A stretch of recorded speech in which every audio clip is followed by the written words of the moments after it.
Me llamo Marcos, tengo 32 años, y hasta hace poco, pensaba que lo peor que me había pasado era haber crecido en una familia que jamás creyó en mí. No lo digo como una exageración. Literalmente me llamaban el que no tiene rumbo o el soñador que nunca aterrizó. Mi hermano mayor, Esteban, en cambio, era el orgullo de la familia. Todo lo hacía bien, según ellos. Buenas notas en el colegio, amigos influyentes, y una labia que convencía a cualquiera, especialmente a nuestros padres. Yo, por otro lado, era más reservado. Siempre fui autodidacta.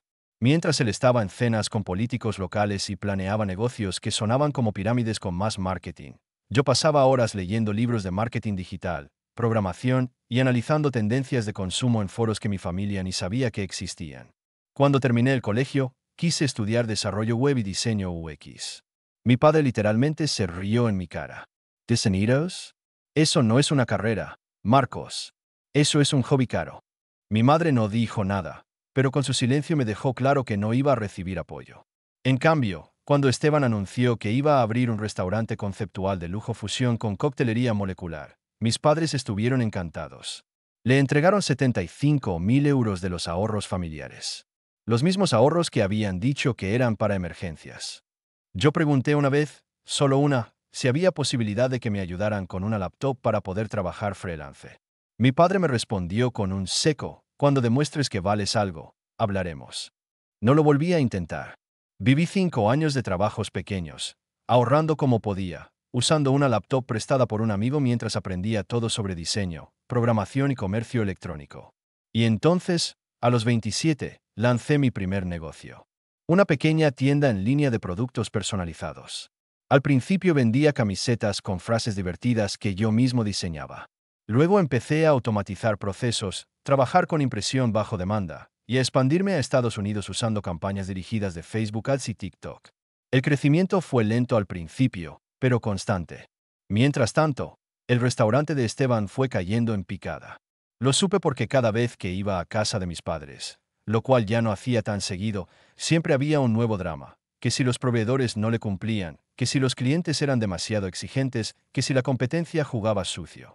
Pero lo que nunca faltaba era el tono condescendiente de mis padres hacia mí. ¿Y tú?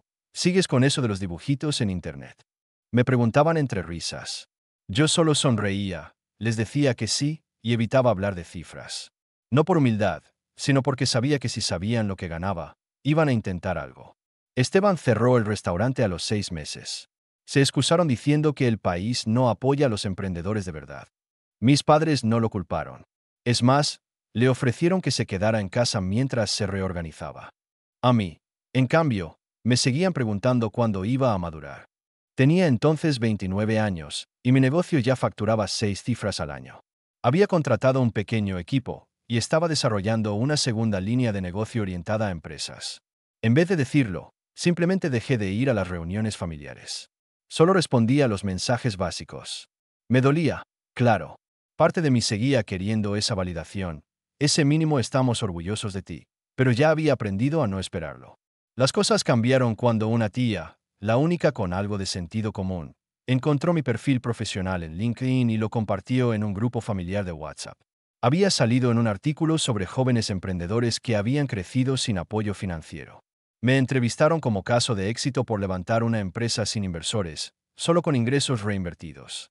No mencionaban cifras exactas, pero hablaban de expansión internacional, automatización de procesos y crecimiento escalable. El grupo explotó. Mi madre me llamó esa noche fingiendo sorpresa. No sabíamos que estabas haciendo todas esas cosas. Nos hubieras contado. Me limité a responder con un nunca preguntaron. Mi padre no dijo nada durante días. Pero Esteban, él sí reaccionó. Me escribió un mensaje largo diciendo que le parecía bajo de mi parte hacerme el mártir cuando ellos me habían dado casa y comida. Que no era justo que me llevara el crédito solo. Todo lo que eres es gracias a nosotros también, me escribió. ¿O te crees que te hiciste solo? Ahí fue cuando supe que algo en ellos había cambiado. Y no para bien. Una semana después, durante una comida familiar que acepté por insistencia de mi madre, mi padre soltó algo que me dejó helado. Ahora que estás en una mejor posición, deberíamos hablar de cómo puedes ayudar a tu hermano a levantarse otra vez. Todos tenemos que apoyar. Esteban ni siquiera levantó la vista del móvil. Ya daba por sentado que yo iba a soltar el dinero. Perdón, Dije sin disimular mi sorpresa. Mi madre intervino rápidamente. Sabemos que tú puedes, y sería tan bonito que los dos trabajaran juntos. Serían un equipo imbatible. Como hermanos que triunfan unidos. Trague saliva. Ese día no dije mucho. Me limité a escuchar, a mirar cómo todos los errores de mi hermano se desdibujaban bajo una narrativa reciclada de familia unida y superar juntos las dificultades. Me hablaban de sacrificio compartido. Me preguntaban si no quería devolver un poco del apoyo que habíamos tenido todos en la casa. Como si nunca me hubieran llamado fracaso. Como si no me hubieran negado hasta un ratón para poder trabajar. Ese fue el punto de quiebre. Y justo cuando mi madre sacó un sobre con papeles que, según ella, eran ideas de negocios que Esteban había redactado para que yo los financiara, me levanté. No dije nada dramático. No grité. No hice un escándalo. Solo saqué de mi mochila una carpeta con copias de todos los pagos que había hecho yo solo en los últimos 3 años. El alquiler del primer almacén, las nóminas de mis empleados, la compra de dominios, servidores y un desglose de ingresos mes a mes. Lo puse en la mesa, justo entre mi madre y Esteban, y les dije, léanlo. Todo eso lo hice yo. Sin un euro de ustedes. Sin un consejo. Sin un solo, confío en ti. Así que no fue, juntos. Fue solo. Y seguirá siendo así. Mi padre murmuró algo inaudible. Esteban seguía mirando su móvil, pero esta vez con los dedos congelados. Mi madre intentó decir algo, pero yo ya había recogido mi chaqueta.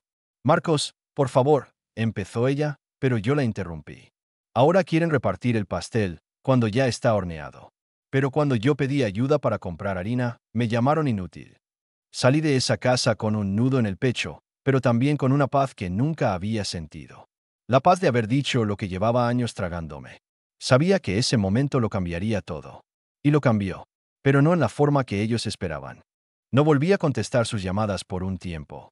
Las primeras semanas después de aquella cena fueron extrañamente silenciosas. Ni un mensaje, ni una llamada, ni siquiera una indirecta en el grupo familiar. Estaban en modo orgullo herido, como si esperaran que yo regresara con la cabeza baja a pedir perdón por decir la verdad. Pero no lo hice. De hecho, comencé a distanciarme aún más. Me mudé a una nueva oficina, contraté a más personal, lancé una tercera marca que en su primer mes duplicó los ingresos de mi tienda original. Estaba imparable. Lo que más me dolía no era que me hubieran negado su apoyo, era que ahora que todo iba bien, intentaban reescribir la historia como si siempre hubieran creído en mí. Como si yo fuera parte de un plan familiar. Un día, casi 2 meses después de aquella cena, me llamó mi abuela. Ella era una de las pocas personas que nunca me juzgó. Siempre fue callada, pero observadora. Cuando contesté, su voz sonaba suave, como si tuviera miedo de molestarme. Hola, mi niño, ¿tienes un minuto? Claro, abuela, le respondí sin pensarlo. Me preguntó si podía pasar por su casa. Accept. Al llegar, me tenía un café listo, como cuando era niño. No tardó en ir al grano. Me contó que mis padres y Esteban habían estado diciéndole a toda la familia que yo había logrado todo gracias al empuje familiar. Que habían financiado mis primeros pasos. Que incluso Esteban le dio las primeras ideas de negocio. Mi mandíbula se tensó. Ella vio mi reacción y puso una mano sobre la mía. Yo sé que es mentira, Marcos. Por eso te llamé. Están diciendo cosas que no son. Quiero que tú me digas qué pasó. Le conté todo. Sin adornos, sin exageraciones. Desde los desprecios, hasta los rechazos, las humillaciones. Y cómo me había abierto camino solo, sin ayuda, mientras ellos derrochaban sus recursos en ideas huecas de Esteban. Cuando terminé, mi abuela suspiró y me dijo algo que nunca voy a olvidar. A veces, hijo, los que más deberían apoyarte son los que más miedo tienen de que tú los superes. A los pocos días, los mensajes comenzaron. Primero fue mi madre, mandándome una foto de una comida familiar con el texto: te extrañamos. No es lo mismo sin ti. Luego mi padre, con un mensaje pasivo-agresivo: tu hermano está buscando empleo. Sería lindo que le dieras una mano. No todos tienen tus facilidades. Facilitats. La palabra me dio ganas de reír. Facilidades, como si todo lo que había pasado, cada noche sin dormir, cada inversión arriesgada, cada rechazo, fueran privilegios. Respondí solo con una frase: todo lo que tengo, lo construí sin ustedes. Y así va a seguir. Y lo bloqueé. Pero la gota que colmó el vaso fue una invitación que recibí semanas después. Mi tía, la misma que había compartido mi perfil en el grupo familiar, me invitó a una comida formal en su casa. Iban a estar todos, según dijo. Dudé en ir, pero algo me picaba la curiosidad. Sabía que si iba, probablemente intentarían limpiar su imagen. Así que fui, pero fui preparado. La escena fue surrealista. De pronto, todos eran cariñosos. Todos recordaban cuando eras pequeño y jugabas con cajas de cartón como si fueran oficinas. Mi madre hablaba de cómo siempre supimos que Marcos tenía algo especial. Mi padre me daba palmaditas en la espalda como si fuéramos cómplices de toda una vida. Y Esteban, bueno, él estaba ahí, con una copa de vino en la mano y esa sonrisa suya de vendedor barato. En un momento, se acercó y me dijo, ¿sabes? Pensé en que podríamos hacer algo juntos. Combinar tu empresa con mi visión. La familia estaría encantada. Y así cerramos el círculo, ¿no? Tuve que contenerme para no explotar. ¿Cerrar el círculo? Le pregunté con una sonrisa. ¿Cuál círculo, Esteban? ¿El que empezaste cuando me llamaste una carga? Él rió, incómodo. Vamos, no seas rencoroso. Todos decimos cosas que no pensamos. No fue solo una vez. Fue toda una vida, le respondí con calma. Y ahora que ves que tengo algo valioso, quieres subirte al tren como si hubieras ayudado a empujarlo desde el principio. Vi cómo su sonrisa se desvanecía. En ese momento, me acerqué a mi tía, le agradecí por la comida y le dije que me tenía que ir. Antes de irme, me giré hacia todos que me miraban esperando que dijera algo, tal vez un anuncio, una disculpa, una reconciliación. Gracias por invitarme. Pero quiero que sepan algo. Yo no olvidé. No olvidé cada puerta cerrada, cada palabra de burla, cada vez que me dijeron que no iba a llegar a nada. Y tampoco olvidé quienes estuvieron ahí cuando no tenía nada. No están en esta sala. Así que no me hablen de familia. Porque ustedes me enseñaron, a la fuerza, que la familia se elige. Y me fui. Esa noche, recibí más de 10 mensajes. Llamadas perdidas. Algunos furiosos, otros suplicantes. Me decían que era injusto, que estaba siendo cruel. Que la sangre es la sangre. Pero yo ya no tenía espacio para esa narrativa. Cerré los chats, apagué el teléfono y abrí mi portátil. Me esperaba una videollamada con un nuevo socio en Los Ángeles. Mi negocio siguió creciendo. Mi vida siguió avanzando. Pero la familia que me dio la espalda cuando más la necesitaba, esa se quedó atrás. Pasaron algunos meses desde aquella cena final con mi familia. Yo seguía mi camino, centrado en mi empresa, cada vez más inmerso en proyectos grandes, asociaciones internacionales y contrataciones de talento que jamás habría soñado tener hace 5 años. A nivel profesional, estaba en la mejor etapa de mi vida. Pero al mismo tiempo, no podía evitar sentir que algo se cocinaba por detrás. Era ese presentimiento que se instala en la nuca y no se va. Y, lamentablemente, no me equivocaba. Todo comenzó con un artículo. Un día, una colega de una agencia de marketing me escribió por WhatsApp. Oye Marcos, esto lo autorizaste tú. Me mandó el enlace de un medio local bastante conocido.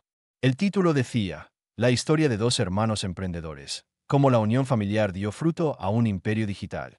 Me quedé en blanco. Entré al artículo.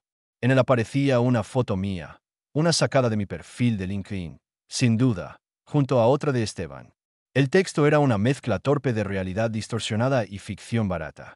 Decía que los hermanos Marcos y Esteban Rodríguez unieron fuerzas para construir una de las marcas de comercio electrónico más exitosas del país, y que gracias al apoyo moral y financiero de sus padres, lograron alcanzar el sueño emprendedor en plena era digital.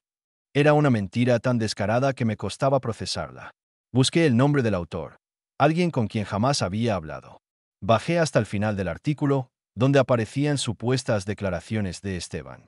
Desde pequeño sabíamos que íbamos a hacer algo grande juntos. Marco siempre fue el genio creativo, y yo me enfoqué en la visión estratégica. Nuestros padres, por supuesto, fueron el pilar.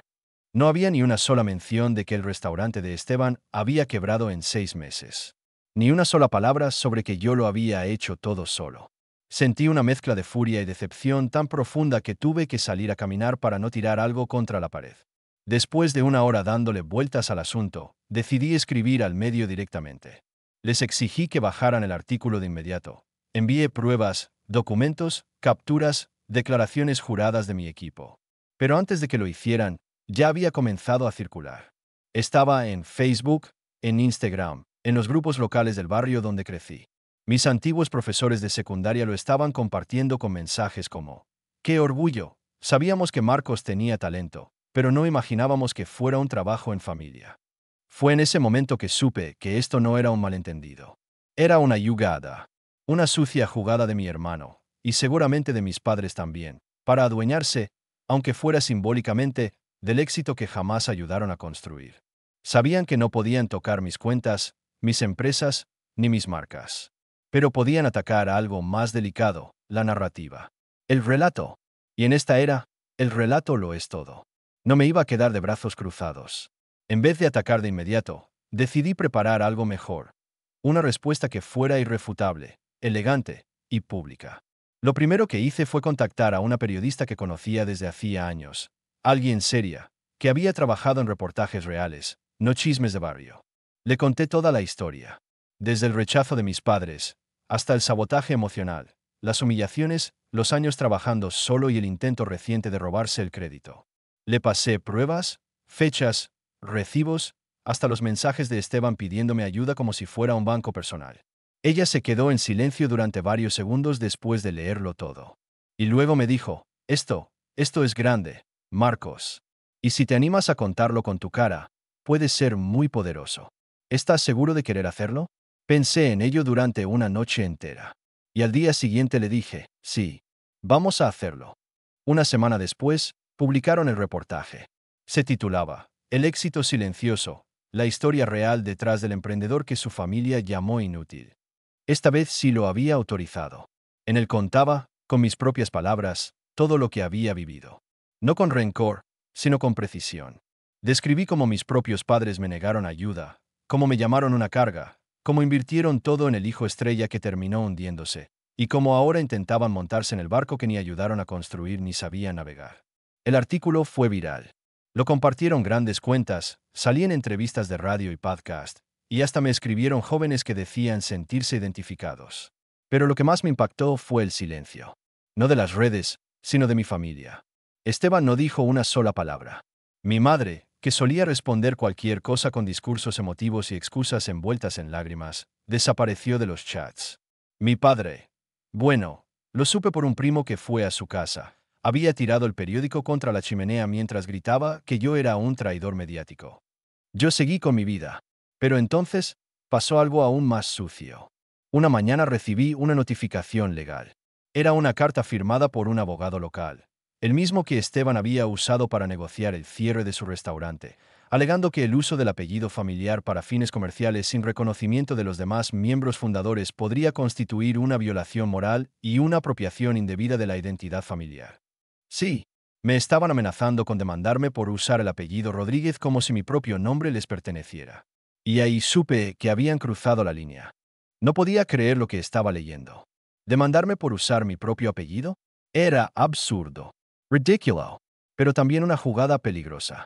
Sabía que Esteban no tenía base legal. El apellido no se puede registrar como propiedad de una persona, y menos si ni siquiera estaba relacionado con ninguna marca registrada en común. Pero el simple hecho de iniciar un proceso legal podía ser usado para manchar mi imagen, especialmente con toda la atención mediática reciente. Era una guerra de narrativa, sí, pero ahora también querían llevarla a lo jurídico. No perdí tiempo. Llamé a mi abogada, Carla, una experta en propiedad intelectual y reputación corporativa. Cuando le leí la carta, soltó una carcajada. ¿En serio creen que esto va a sostenerse en un juzgado? Marcos, esto no es una demanda. Es una amenaza vacía para ver si cedes. No me conocen, le dije. Ella me aconsejó que, antes de contraatacar, hiciera algo clave. Desactivarlos públicamente. No con insultos, no con más artículos, sino con hechos y con una historia tan clara y contundente que no quedara lugar a duda. Así que eso hice. Empecé por lanzar una campaña en redes sociales.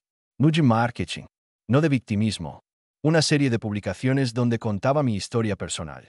Cada post tenía una foto real de mis primeros años como emprendedor. Mi habitación hecha un caos, una laptop rota sostenida por libros, paquetes de productos apilados en cajas de cartón, pantallas con campañas activas a las 3 de la mañana. Junto a cada imagen, escribía un fragmento real de lo que viví. Sin nombres. Sin necesidad de atacar directamente. Dejaba que la historia hablara por sí sola. Uno de los posts decía, 2018. Me dijeron que mis ideas eran una pérdida de tiempo. Me negaron hasta un ratón para poder trabajar. 5 años después, esas ideas alimentan a 10 familias que trabajan conmigo. A veces el mayor impulso no es el apoyo, sino el rechazo. Otro decía, esta laptop me la prestó un amigo. La devolví un año después, con intereses. Mientras tanto, mi familia invirtió 75.000 euros en un negocio que quebró en 6 meses. Hoy, mi empresa factura eso cada semana. Las publicaciones se hicieron virales. No por el morbo, sino porque tocaban una fibra sensible en miles de personas que se habían sentido igual, rechazadas, menospreciadas, invisibles.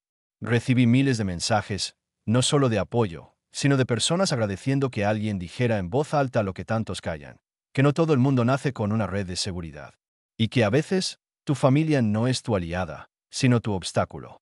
Una semana después, recibí un correo del mismo bufete que me había enviado la amenaza legal. En él, sin admitir culpa, decían que tras una revisión del caso y con el deseo de evitar conflictos innecesarios entre familiares desistían de cualquier posible acción. En otras palabras, se habían rendido. Pero yo no había terminado. Pedí a Carla que redactara una respuesta legal formal, no para continuar el conflicto, sino para cerrarlo de forma definitiva y documentada. En ella, dejaba claro que cualquier futura insinuación, acción o publicación que intentara apropiarse de mis logros, deformar mi historia personal o perjudicar mi imagen sería respondida con acciones legales inmediatas. Se entregó con acuse de recibo y se archivó. Quedó constancia.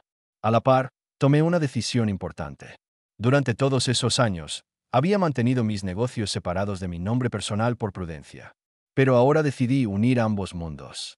Renombré una de mis marcas más exitosas y la lancé con mi nombre completo, Marcos Rodríguez Studio. No porque me creyera una celebridad, sino porque ya no me avergonzaba de mi historia. Era mía, y me la había ganado. La respuesta fue abrumadora. Clientes nuevos, propuestas de colaboración, hasta invitaciones a conferencias. Pero lo que más me sorprendió fue una carta, escrita a mano, de mi abuela. Mi querido Marcos, no sabes cuánto me duele lo que has vivido, pero me enorgullece aún más que no te hayas convertido en lo que ellos querían que fueras. No te doblegaste, no te volviste amargo. Y aún así, ganaste. Yo sé lo que hiciste. Lo vi desde el principio. Tal vez no hablé mucho, pero observé todo. Estoy feliz de que por fin el mundo también lo vea. Con amor, tu abuela. Lore. Lloré como hacía años no lo hacía. Ese día entendí algo que había tardado mucho en aceptar, que no necesitaba demostrarle nada a quienes nunca me valoraron. Que el éxito no era venganza, sino libertad. Y que no necesitaba aplastar a mi familia para ganar. Ellos mismos cavaron su tumba social con cada intento de apropiarse de lo que nunca ayudaron a construir. Hoy, vivo lejos de ellos. Cambié de ciudad. Compré una casa modesta pero luminosa, con una terraza desde donde trabajo cada mañana. La empresa crece sin pausa. Pero más importante que eso, crece con gente que cree en mí, que construye conmigo. Mi equipo, mis socios, mis verdaderas redes. De vez en cuando me llegan rumores. Que Esteban está intentando lanzar otro negocio. Que mis padres cuentan versiones edulcoradas de lo difícil que fue criar a un genio incomprendido. Que siguen usando mi nombre para colgarse una medalla que jamás ganaron. Pero ya no me importa. Porque ahora la diferencia es que el mundo ya conoce la verdad. Y yo también.